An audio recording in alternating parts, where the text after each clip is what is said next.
have fun, gang? Well, I hope so, because it's backyard sucker time! I'm Sunny Day, and joining me is my pal, Earl Grey. Together we'll bring you every bit of the sucker action about to unfold. Indeed, Sonny.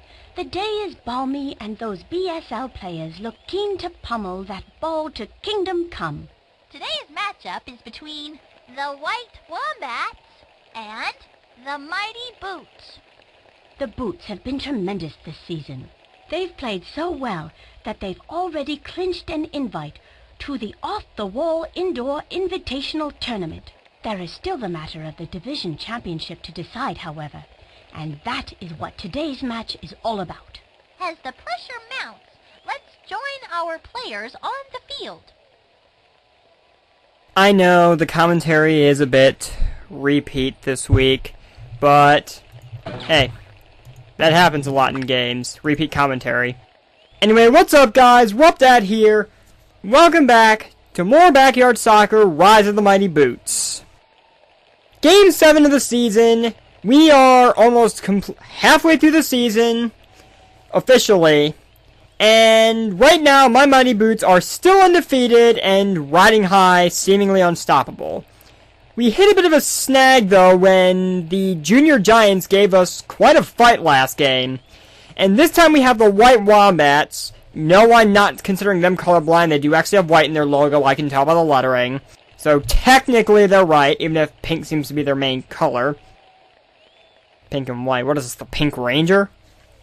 Anyway, they are winless, but I know for a fact these little guys can put up quite a fight, considering the fact that I believe they tied with the All-Stars, who were, at one point at least, one of the biggest threats in this division in the last game.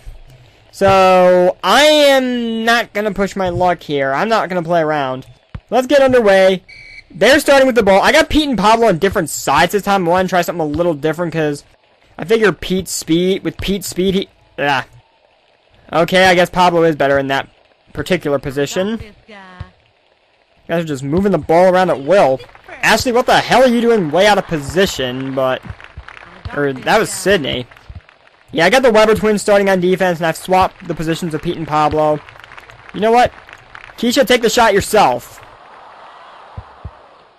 Pablo, why won't you talk, you guys?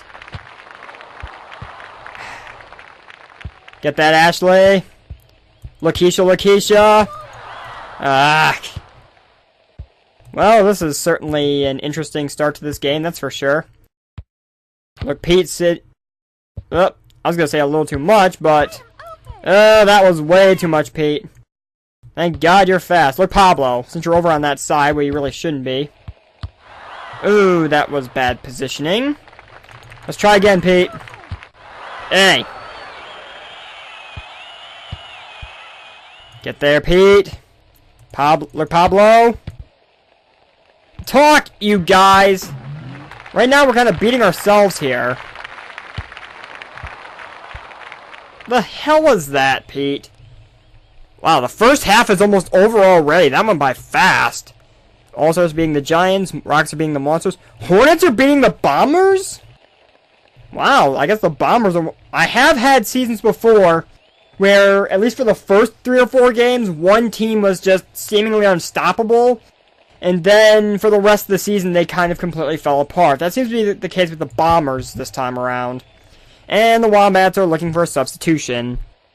I guess it is fair. Todd Xavier in for Murray Goldman. For some reason, I thought of Mort Goldman for Family Guy for a second there. I don't know why. Brian DeLawless, that's an interesting name, in for Vincent Sweet. Haven't seen that name before. Because generally, I've played this game so much, I'm familiar with most of the name combinations. That one's mine. Look, Pablo. Oh, Pablo. You got this. You got this. Whoa. I was going to say, that's my ball for sure. If not, then something is wrong. Look, Pete, redirect it. Picture perfect, guys. That's what happens when we use the power of teamwork. That was beautiful. And Pete's got another goal of the season now. I'm probably going to make my subs at halftime and just go from there. Look, Pablo, Pete. I was going to say, let her get it away from there first, Pablo. Ashley, that's you. Ashley, that's you. That little too hard on the touch, Ash. Little too hard. So they're throwing. Okay, I will gladly take the ball right back then. I don't mind. Pablo? That is all you, Pablo. You have to get in front of him, get in front. Heck. Ah, well, that's halftime. And my Boots only have a 1-0 lead. That's... yeah, that's not too great. Okay. Subs. I'm going to put Amir and Jocinda in on defense.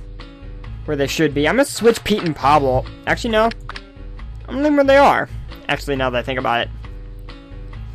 Should I? Yeah, let's. I'll probably sub Pete and Pablo out at some point, but for now, I'm going to leave them be because... yeah, that halftime break did wonders for him. Shot, Pete! I said shot. I got this guy. Chip. Shot. Keisha, that's you. Keisha, that's you! Knock! Damn goalie. Take it. Okay. Whatever. Bombers are coming back on the horns, at least. I would hope they would. Pete. Ah, too hard to touch, Pete. Too hard to touch. It's alright, it's alright. Come on, Keisha. Get in there, get in there, get in there. Chip shot, chip. Ah, that goalie. It's over on your side, Pete. Stay with it, stay with it. Come on, Pete. Let's go, Pete. Amir, what the hell are you doing up there? I don't have you on offense this game. Oh, brother. This is what happened. See, this is the perfect reason. Yeah. This is a perfect example of why, when you're playing actual soccer, you really need to talk. Amir, 1, you are not offense, you are defense. 2, you are horribly out of position. Too hard to touch, Jocinda. Brother. Come on, guys.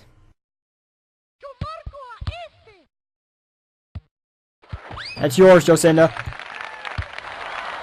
Ahmed. I was gonna say, you trying to... okay, I thought, yeah. I know, it doesn't happen very often. I've only had it happen on me once, and that was in a... okay.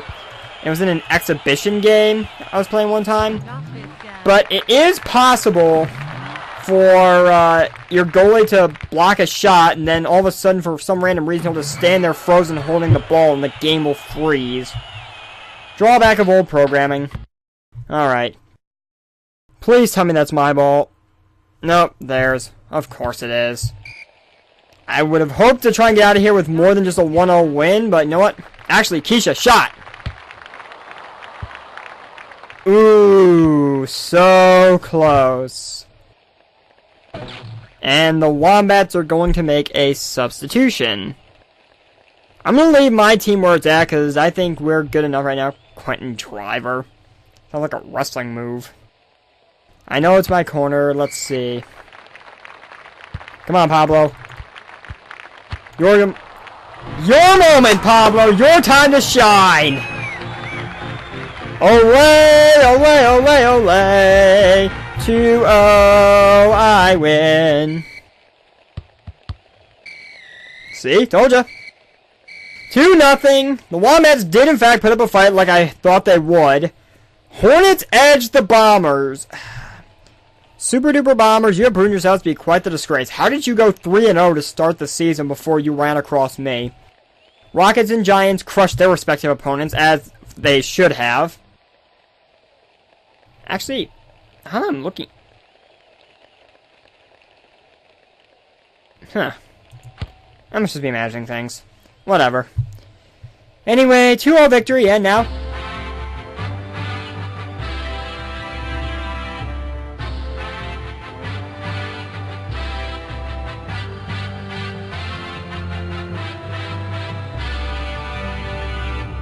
Yeah, if you're wondering where the music came from for my intro to every episode in this series, there you go. It's actually an in-game thing.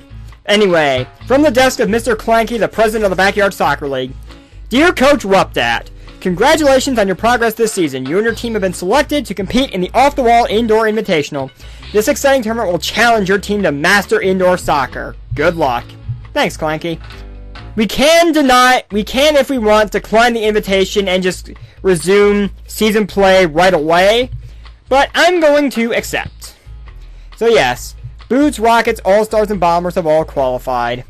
Hornets, Wombats, and Monsters still winless though. Let me check the division leaders really quick. Pablo at 8 goals now. He's in a massive tie there. I really need to watch the Rockets going forward. Let's see, points, shots, nothing. Jacinda sells her perfect shooting percentage. A mere 66% keeps him in there. Again, go to ignore those because we haven't actually done anything. They're just there as placeholders. Ahmed has his 6 wins as keeper. Honestly, I think they really should have organized the losses as keeper like they did with goals allowed, where the less you let in is top, but I don't know. Anyway, Ahmed's still only let 2 goals in, 83% save rating, 5 shutouts. Now, watch what happens when I go to the schedule. Yep. Instead of our actual schedule, we now get the tournament brackets. This is why I explained this tournament layout and how I'm going to do it upload-wise after my previous game against the Junior Giants. Because I wouldn't have been able to have my schedule in front of me for this game. Well, for this one. So, here is our tournament layout to get this trophy, the Off-the-Wall Indoor Invitational. The Green Rockets, who are not green at all, are over here. They will face the Abominable Cherry Pickers.